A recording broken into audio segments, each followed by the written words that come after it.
Bismillahirrahmanirrahim. Alhamdulillahi Rabbil Alamin. Wassalatu wassalamu ala ashrafil anbiya'i wal mursalin. Nabiyina Muhammadin wa ala alihi wa sahbihi ajma'in. Assalamualaikum warahmatullahi wabarakatuh. So inshallah, adabul muta'allimin. Tiyatalakay pa rin natin yung adabu tilawatil Quran. Magandang asal sa pagbasa ng Quran. At ang pagbasa ng Quran dito, maaaring ito'y pagbasa ng Quran unang-una siyempre sa sala. Pagbasa ng Quran mula sa mushaf, pagbasa ng Quran mula sa pangmemorya, yung nakabisado mo.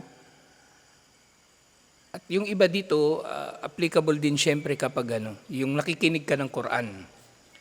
Okay, live man ito na pinakikinggan mo, humiling ka sa brother, magbasa ng Quran, pinakikinggan mo, kaya tumutugtog sa radyo, tumutunog sa radyo. Applicable yung ilan sa mga adab din doon. Yun nga lang doon sa halimbawa kung yung Quran, audio, hindi siya katulad ng hukom sa Quran, pagbasa ng Quran sa sala, na kailangan makikinig ka talaga. So walang problema kung halimbawa nagtatrabaho ka tapos nakikinig ka ng Quran sa radyo. Walang problema. O sa cellphone, walang problema. Kung hindi mo, minsan hindi mo maririnig yung binabasa kasi maingay, walang problema. Inshallah. Actually, mas mainam na nga yun. Mas mainam na yung may Quran na tumutunog kaysa yung yung music o ano pa ba, na iba paliban pa rito. Pero syempre, sa lugar na hindi naman karapat dapat magpatugtog din ng Quran. Na halimbawa niyan, merong may meeting, tas papatugtog ka ng Quran. Yun, hindi lugar ng pagpapatugtog ng Quran. So, natalakay na natin yung unang 5. Istiada, sa pagsisimula ng pagbasa ng Quran. Pangalawa, Bismillah. Kung yung babasahin mo, magsisimula sa umpisa ng surah. Yung istiada, magsimula ka man sa umpisa o kalagitnaan, pareho siya. Pareho lang. Pangatlo, tahara. Pang-apat, yung khusyu. Yung pagiging taimtim sa pagbasa ng Quran. At yung, kumbaga, yung ginagawa mo ito ng may pagpapakumbaba kay Allah dahil ang binabasa mo ay salita ni Allah. Panlima, yung pagmumuni-muni sa mga kahulugan ng iyong binabasa sa Quran. Kaya nga, kung yung tao hindi siya bihasa sa Arabic, mainam na mabasa niya rin yung translation, inshallah. Para nalalaman niya rin yung kahulugan ng kanyang sinasabi. Nalalaman niya yung kahulugan ng kanyang sinasabi. Kasi nga doon sa, di ba? Doon sa pang-anim, kapag nadadaanan niya yung mga aya ng pagluwalhati kay Allah, niluluwalhati niya si Allah. Pagdadaanan niya yung aya ng mga mabubuting bagay, hilingin niya ito kay Allah. Kapag nadaanan niya yung mga tungkol sa parusa, impyerno, magpapakupkup siya kay Allah. So mainam na naunawaan ng tao, kahit paano yung kanyang binabasa, inshallah. Kabisado mo yung Fatiha? Hindi, kabisadoin mo na rin yung kahulugan ng Fatiha. Suratul Ikhlas, kabisaduhin mo rin yung kahulugan ng Suratul Ikhlas. Insyaallah. Ngayon pang 7, walay na an nahrisa ala tilawatil Qur'ani bitartilin, at yung pagbasa ng Quran sa pamagitan ng tartil. At ito nga ay mustahab dahil ito ay kumbaga paraan para tayo ay makapagmuni-muni. Kasi sobrang bilis ng pagbasa mo sa Quran, hindi mo siya maiintindihan ng maayos. Hindi mo siya maiintindihan ng maayos. Natalakay na natin yun, di ba, yung pang-7. At ngayon yung pang-8, inshallah. Daruratul ihtiramul Quran biinsatilil qari. Ito na yung sinasabi ko kanina na may kinalaman sa sala. So, kailangan na pahalagahan natin yung Quran kahit ito ay Quran na binabasa ng iba. Okay, kung merong kare, merong nagbabasa nito, tayo ay mananahimik at papakinggan natin ito, lalong-lalo na kung ito ay sa sala. Lalong-lalo na kung ito ay sa sala. O kaya kung ang pagbasa ng Quran ay bahagi ng isang gawain ninyo. Kumbaga, merong nagbabasa ng Quran para sa isang programa, bagaman hindi sunnah, nasisimulan ng anumang programa sa pamagitan ng Quran reading, ay ibig sabihin dito hindi sunnah, hindi siya sinabatas. Na pag merong programa, sisimulan nito ng Quran reading. Okay? Pero syempre, hindi naman ito agad nagiging bid'ah. Okay? Kasi linawin lang natin, yun nga yung bid'ah. Ang bagay ay magiging bid'ah kung nagkaroon dito ng iltizam, yung palagyan mong ginagawa. Okay? Pero minsan, 2 beses, tapos sa ibang mga programa natin, ibang meeting halimbawa, wala namang Quran reading, walang problema. Okay? Kasi baka may program tayo rito, tapos sabihin ni Manong, Kambal, basa ka muna ng Quran. Sawayin ni Rashid si Manong, bid'ah yung pagbasa ng Quran bago yung Hindi magiging bid'ah agad-agad yun. Pero yung yung palagyan nitong gagawin, yung ang iltizam, yun ang nagiging dahilan na nagiging bid'ah ang anumang pagsuway o pagtaliwas sa sunnah. So siya ay hindi, kumaga not necessarily pagsuway na kasalanan, pero hindi siya sunnah na gagawin tuwing nang may pagtitipon ng mga Muslim. So pag merong nagbabasa nga ng Quran, yun nga, daruratul ihtiramul Quran bil insati lil qari, pananahimik upang pakinggan ang pagbasa ng Quran, wa tajannubul kalam awil abath wad dahak. Kapag meron nagbabasa ng Quran, yung live na nagbabasa ng Quran nasa harapan mo halimbawa at sinasadya mo talaga o kabilang ka sa mga marapat na magbasa ng Quran, so mainam na makinig ka lang dito. Ang insat na ibig sabihin nito, makikinig ka, hindi ka magsasalita, hindi ka naglalaro, hindi ka tumatawa. Yun yung kahulugan ng insat. Ganyan nga nababanggit sa ayah, wa idha quri'al Qur'anu fastami'u lahu wa ansitu la'allakum turhamun. Kapag binasa para sa inyong Quran, ay makinig kayo rito at kumbaga magbigay ng atensyon. Yun yung ansit. Kumbaga yung direktang translation ng ansit, ansitu, maglaan kayo rito ng atensyon upang kayo nawa ay kahabagan. Wa idha quri'al Qur'anu fastami'u lahu wa ansitu la'allakum turhamun. Kapag binasa ang Quran, tuwing ang binabasa ang Quran, makinig kayo rito at magtuon ng atensyon dito upang kayo nawa ay kahabagan. So nilagay lang natin ito sa konteksto na kung ang Quran ay binabasa sa sala o kaya binabasa bilang bahagi ng isang gawain, so pwede. Pero kung halimbawa merong nagbabasa ng Quran lang sa masjid, dumating ka sa masjid, may nagbabasa ng Quran, hindi ka obligado makinig doon. So hindi rin problema na hindi ka makikinig talaga doon sa kanyang binabasa. Magbabasa ka ng sarili mong pagbasa, walang problema. Magsasala ka, walang problema. O nakaupo ka lang sa masjid, nagdidikir, hindi ka nakikinig sa pagbasa niya, walang problema.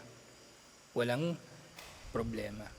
Kaya nga doon din sa sa pagbasa ng Quran, yung yung kiraah, kumbaga sa mushaf, kung ikaw ay nasa masjid, sa babaan lang yung boses sa pagbasa, yung sapat na naririnig mo yung sarili mo. Kasi kung masyado malakas yung boses mo sa pagbasa, makaka-apekto rin to sa pagbasa ng iba. Kaya hindi nyo kahulugan nga ng yung israr, nakatulad kung gaano kakalakas mag-recite ng mga aya at sura sa Quran, sa sala, na naririnig mo yung sarili mo, ganun din yung mainam na pagbasa mo lang sa mushaf, lalo na sa loob ng masjid. Kasi meron pang ibang nagbabasa ng Quran. Parang hindi rin sila mabubulabog, inshallah. Pero kung nasa bahay ka, yun pwede ka nang magpalakas ng pagbasa ng Quran kung hindi ka magiging abala sa iba. Wahakada kana sahabatu Rasulillahi sallallahu alaihi wasallam. Ganito yung mga sahaba ni Propeta Muhammad sallallahu alaihi wasallam. Fa inna ibn Umar radhiyallahu anhuma kana idza qara'a al-Qur'ana la yatakallam hatta yufarriga mimma arada an yakra'a. So ito rin pala isa sa mga kahulugan ng insat. Na naiulat na si Ibn Umar radiyallahu anhuma, kapag nagbabasa daw siya ng Quran, ay hindi niya pinuputol yung kanyang pagbasa hanggang sa matapos muna niya ang gustuhin niyang basahin. Hindi niya pinuputol, ibig sabihin, sa pamagitan ng pananalita. Kung meron siyang kakausapin, tatapusin muna niya yung kanyang babasahin bago siya makipag-usap sa sino man. Siyempre, kung halimbawa, nasa masjid ka, di ba, may magsasalam, pwede ka naman sumagot sa salam. Lalo na kung mag-isa ka lang sa masjid, ikaw lang yung nag-iisang pwedeng sumagot sa salam, so pwede mo putulin yung pagbasa ng Quran. Pero nga yung salam, di ba, ang pagtugon ng jamaah sa salam ay fardu kifaya. Hindi kayo lahat obligado na sasagot ng salam. Halimbawa, merong papasok dito. Halimbawa, nandito tayo lahat ngayon. May papasok yan, babati ng salam. Si Choco lang yung sumagot, isa lang, pwede. Wala nang, hindi na kailangan na lahat tayo ay sasagot sa salam. Okay? Papasok dyan si Yasin. Bumalik dito si Yasin, nagbabalik loob. Tapos babati siya. Assalamualaikum. Si Ismail lang yung sumagot. Galit na galit siya sa ating lahat. Hindi raw tayo masagot sa salam. Hindi, sapat na yung isa na pagsagot sa salam para sa grupo ng mga Muslim. Magiging fardu kifaya ito. Kahit nga saan yung pagbati rin mismo, kung grupo kayo ng mga Muslim, isa lang yung babati, ganoon din, magiging fardu kifaya ito. So ito rin pala isa sa kahulugan ng insat. Na kung ikaw mismo yung nagbabasa ng Quran, hindi ka nakikinig ng Quran, ikaw mismo yung nagbabasa ng Quran. Bahagi ng insat o pagtutuon ng atensyon dito, ang tuloy-tuloy ang iyong pagbasa. Kasi nga minsan, lalo na ngayon, di ba, meron ng internet, tapos yung nagbabasa ng Quran, nagbabasa pa sa cellphone. Yung cellphone niyan, daming tumutunog. May PM, merong alarm, merong text, maya may tutunog, Shopee, ganun. Ang daming istorbo. So, nagiging din yun. Kumbaga, yun nga, kabawasan, syempre, doon sa iyong, ba't yung isang cellphone may ganun? Wala namang gano'n sa cellphone ko. Yung tumutunog na Shopee. Ano yun? Hindi na download yun, ganun? Notification yun. Kasi cellphone ko lamang tumutunog na ganyan, tatakaw ibang cellphone, ba't may gano'n? Makano yung pag-download ng app na yun, naka-on, kumbaga, tapos may PPM sa yung Shopee. Ano yung pinipm ng Shopee? Ano yung mini-message sa'yo ng Shopee pag gano'n yung tumutunog? Deliver, gano'n? Na-download. Parating na yung order mo. Storbo. Sa'yo yung mga ganong bagay, istorbo. Kaya hindi rin yung di ba magbabasa ka ng Quran sa lugar na yung magulo, hindi rin maganda. Nagbabasa ka ng Quran sa, pero depende rin Kung wala naman ibang gagawin, tapos nandun ka sa gitna ng palengke, halimbawa tindero ka sa palengke, wala naman ibang gagawin, magbabasa ka ng Quran kahit maingay, pwede naman inshallah. Pero kung kaya mong magbasa, kumbaga sa lugar na mas tahimik, okay na yun. Pero kung magbabasa ng Quran sa lugar na maingay, wala namang problema rin inshallah. So nga, falyattaqillaha, ito na yung sinasabi ko dun sa sa Arabic natin. Falyattaqillaha, pautos ito. Ang pautos palagi, di ba, kahit sa English, second person, yung kausap mo yung inuutusan mo. Pero pwedeng mangyari na third person. So ito na yung falyattaqillaha. Ulaika alladhina yanshagiluna ala simai ayatil Qur'ani aw yushgiluna gayrahum bittahadduthi ma'ahum aw ad-dahik وذكر الطرائف فإنهم بذلك يخالفون أمر الله تعالى المتقدم ذكره. Sige nga, marapat na katakutan ng mga tao na inaabala nila, inistorbo nila yung iba, o kahit yung sarili nila, inistorbo nila yung iba mula sa pakikinig sa mga talata ng Quran. Inaabala nila, inistorbo nila kanilang mga sarili at inaabala at inistorbo nila ang iba sa pamagitan ng pakikipag-usap sa mga ito. Halimbawa, merong nagbabasa ng Quran, kakalabitin mo. Nagbabasa ng Quran sa masjid, kakalabitin mo. Uy, alam mo si ganito, ganyan. So wala namang kwenta yung pag-uusapan nyo. Hindi naman emergency. Kinalabit mo lang. May chismis ka lang na dala-dala. Uy, nabalitaan ko sa ganito, ganyan. So yun ay hindi marapat. So, kung yung ordinaryong pakikipag-usap, yun nga hindi na siya marapat, paano pa kaya kung chismis yung dala mo? O kaya, dala mo lang sa kanya, biro para makipagtawanan. O kaya pagbabanggit ng mga bagay na wala namang, kumbaga hindi naman kailangan pag-usapan sa panahon na yun at lugar na yun. Ang lahat ay ito ay taliwas do sa utos ni Allah na nabanggit. Ayun nga, fastami'u lahu wa ansitu. Makinig kayo rito at magtuon ng atensyon dito. Wakiran, at yung huling payo, pero mahaba itong huling payo Wakiran, yan bagila na jami'an, ma'asyar al-muslimin wal-muslimat, an nabtagi wajha Allah Ta'ala inda tilawatina likitabihi al-karim. Panghuli, marapat para sa ating lahat na mga Muslim, lalaking Muslim at babaeng Muslim, nahangarin natin ang mukha ni Allah sa ating pagbasa ng kanyang dakilang aklat. Hangarin ang mukha ni Allah, ibig sabihin hangarin ang kaluguran ni Allah. Wanastash'ar ma'anil ikhlas as-samiyah. So dapat na wanatash'ar ma'anil ikhlas as-samiyah.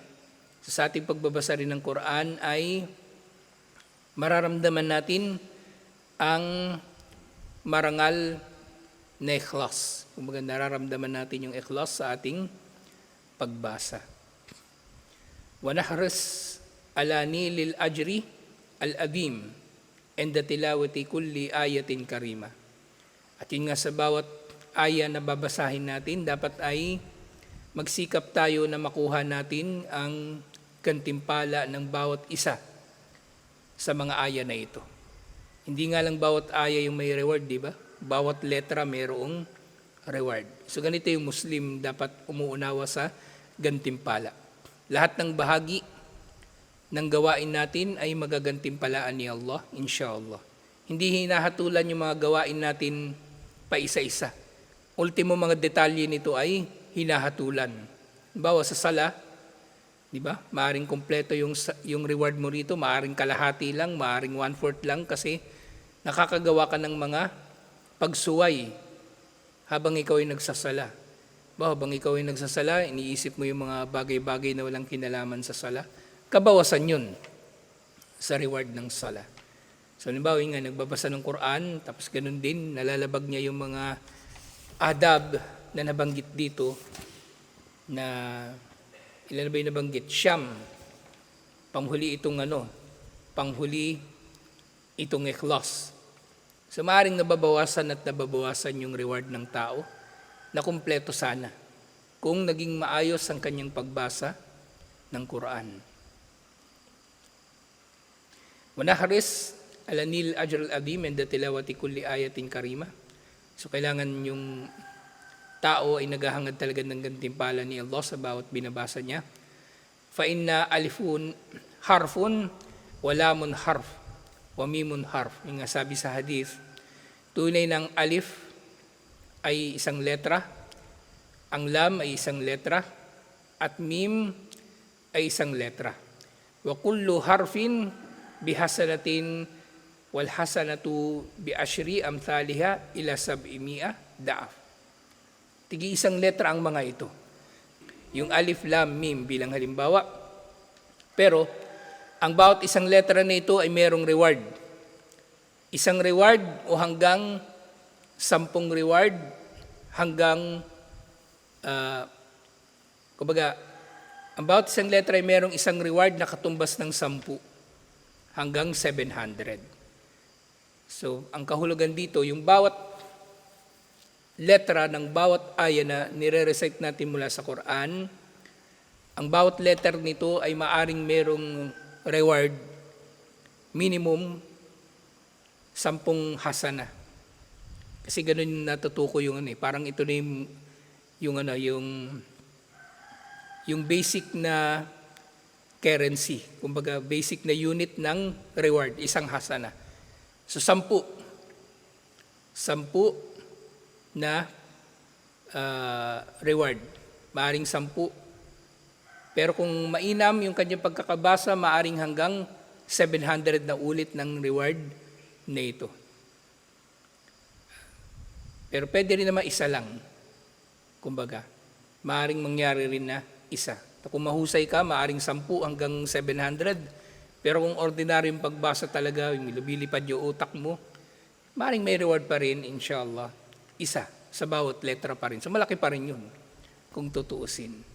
Pero syempre, kung palpak na palpak talaga yung pagbasa mo, may riya, pagpapakitang tao, edi walang reward yun. Walang reward, parusa pa yung matatanggap ng tao. Walyadhar alayna athar al-Quran fi kalamina wa af'alina wa akhlaqina.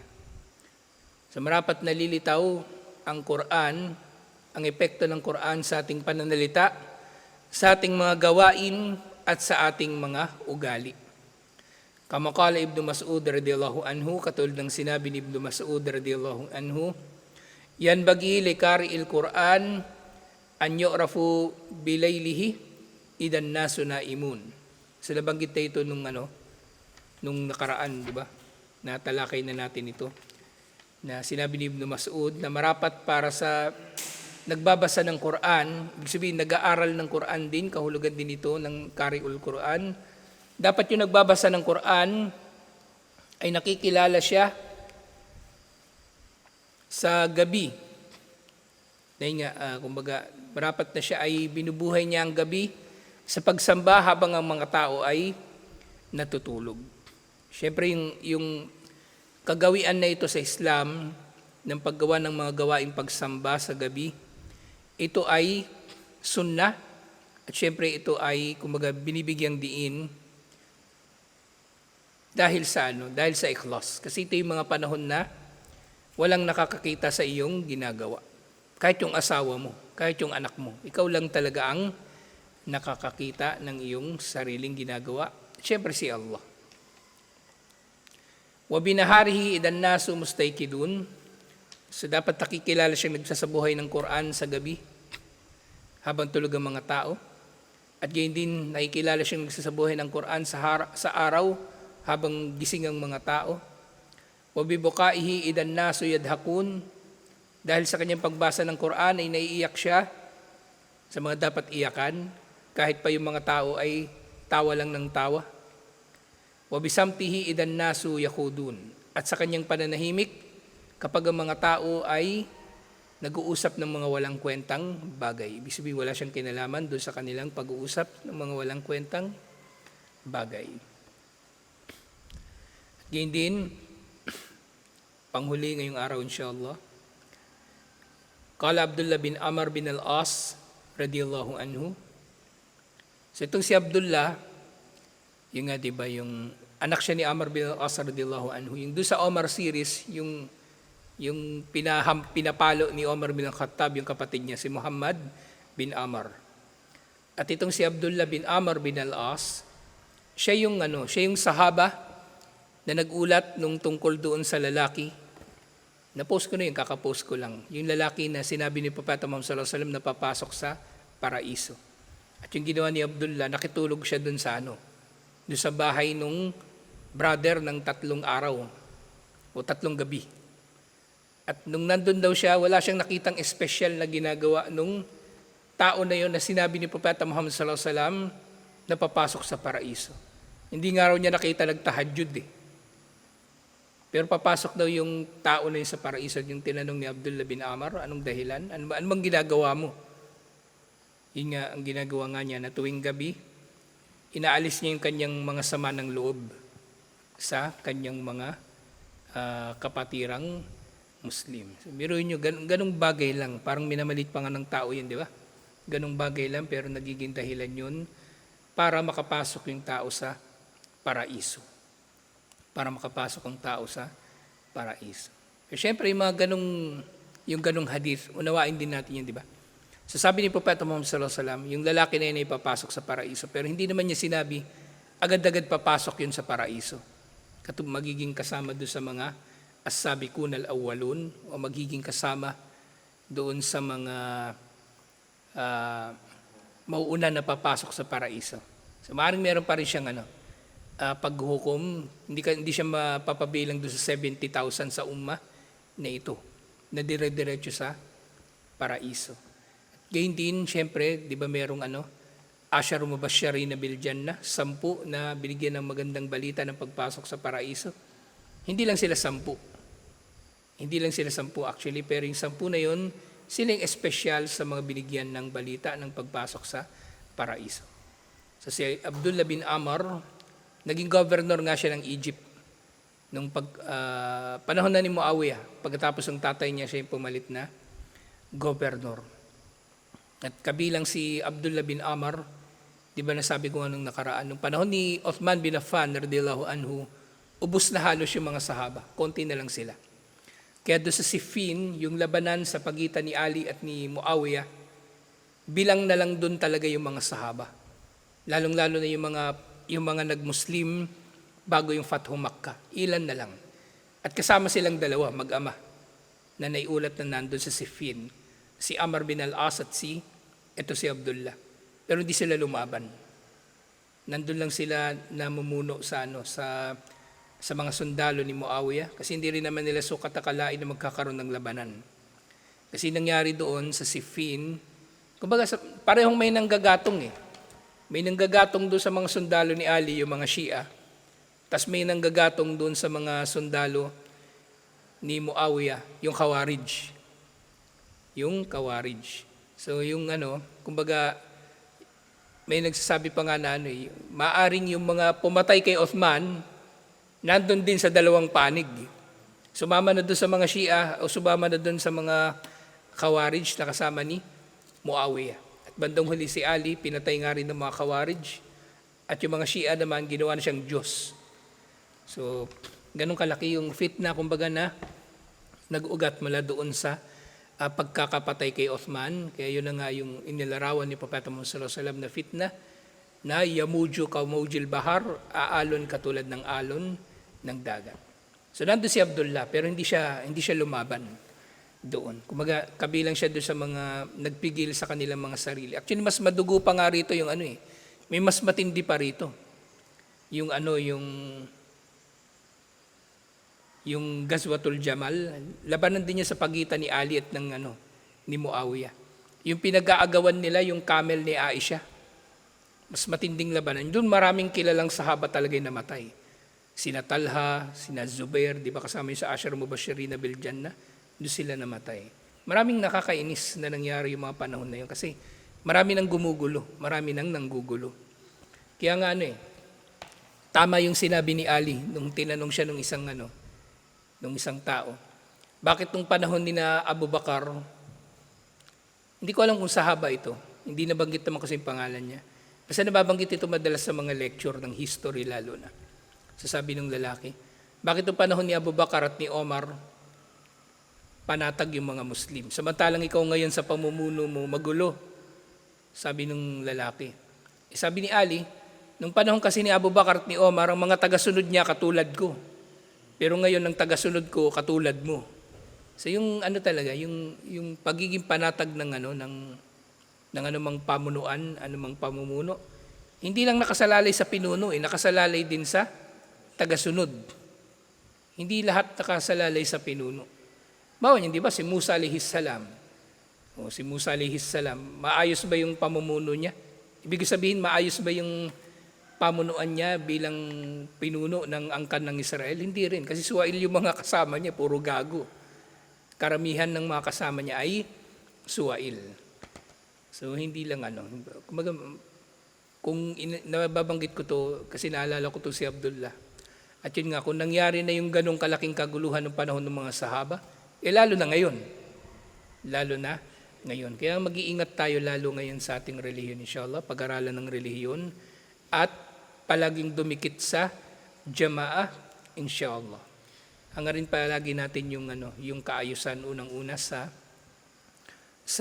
jamaah o pamayanan ng mga Muslim. Importante kasi sa tao yung yung marunong din makisama sa kanyang kapwa, lalong-lalo na sa pinuno. Diba, may pinuno na hindi mo gusto. Walang dahilan para magrebelde ka doon, pakisamahan mo pa rin. Diba? I-boycott mo, hindi ganun. Diba, si Manong, di ba? Hindi naman lahat ng ginagawa ni Manong sang-ayon ako. Diba? Pero hindi ko naman tinatabla si Manong. So ganun yung pakikitungo nung tao sa kanyang pinuno. Hindi mo kailangan maging yung gagawa ng gulo kapag meron kang hindi nagugustuhan sa ginagawa ng pinuno. Hindi rin, walang batayan yun. Yung mga sahaba, yun nga, di ba? Ang dami nilang mga naging pinunong palpak, di ba? Unang-una na doon si Al-Walid bin Uqba, yung governor ng Kufa na lasinggero. Nagsasala sila sa likod nun. Imam nila yon pag nagsasala. Fajr, ginawang 4 na rakaah. Pero nagsala sila sa likod nun. Hindi mo sila nagrebelde. O si Al-Hajjaj bin Yusuf al-Thaqafi. Hindi rin sila nagrebelde. So, maraming matututunan sa mga sahaba, inshallah. Kasi nga sinabi ni Abdullah bin Amr bin al-As, la yanbaghi li hamilil Quran an yahuda ma'aman yahud.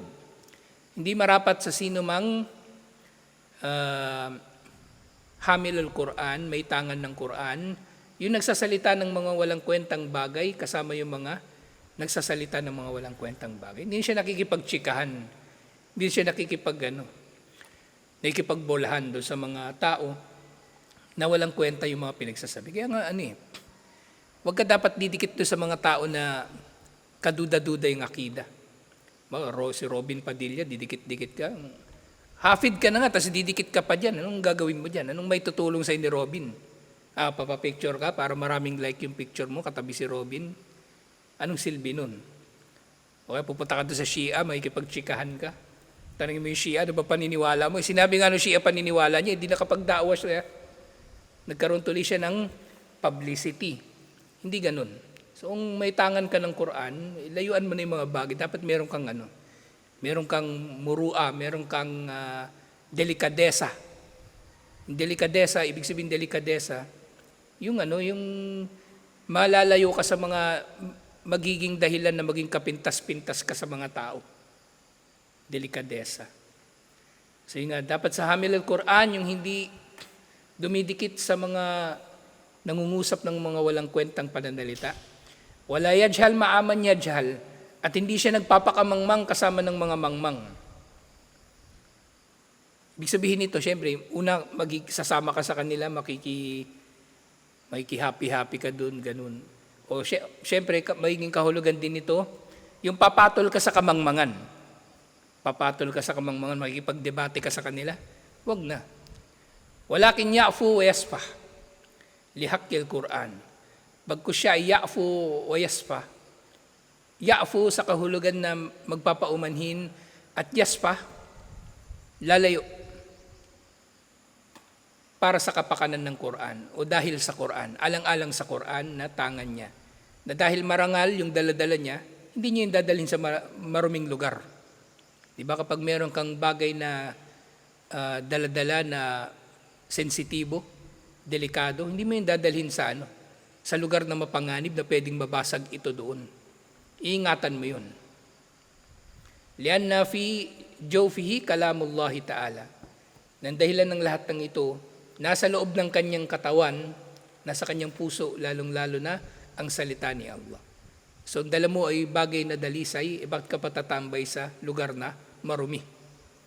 Ang dala mo ay bagay na dalisay, bakit ka patatambay sa lugar na marumi. So ito yung pagtalakay natin ngayon, alhamdulillah, sa panghuling nababanggit dito sa Adabu Tilawatil Quran. Pero marami pang naipaliwanag tungkol dito muli sa panghuling payo, tungkol sa ikhlas. Kasi itong libro na ito, mashallah, kabuuan nito halos ay puro tungkol sa ikhlas. Ikhlas na ayaw na pinag-aaralan ng mga tao. Sinapapansin ko nga pag upload daw ang video.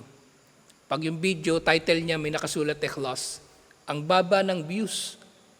Parang ayaw panoorin ng mga tao. Iniisip nila, alam na nila. O hindi kailangan magpalalim ng kaalaman tungkol sa ikhlas o wala na silang bagong malalaman tungkol sa ikhlas, alam na nila. Pero hindi, marami pang usapin tungkol sa ikhlas, alhamdulillah. So tutuloy natin ito insyaAllah. Assalamualaikum warahmatullahi wabarakatuh.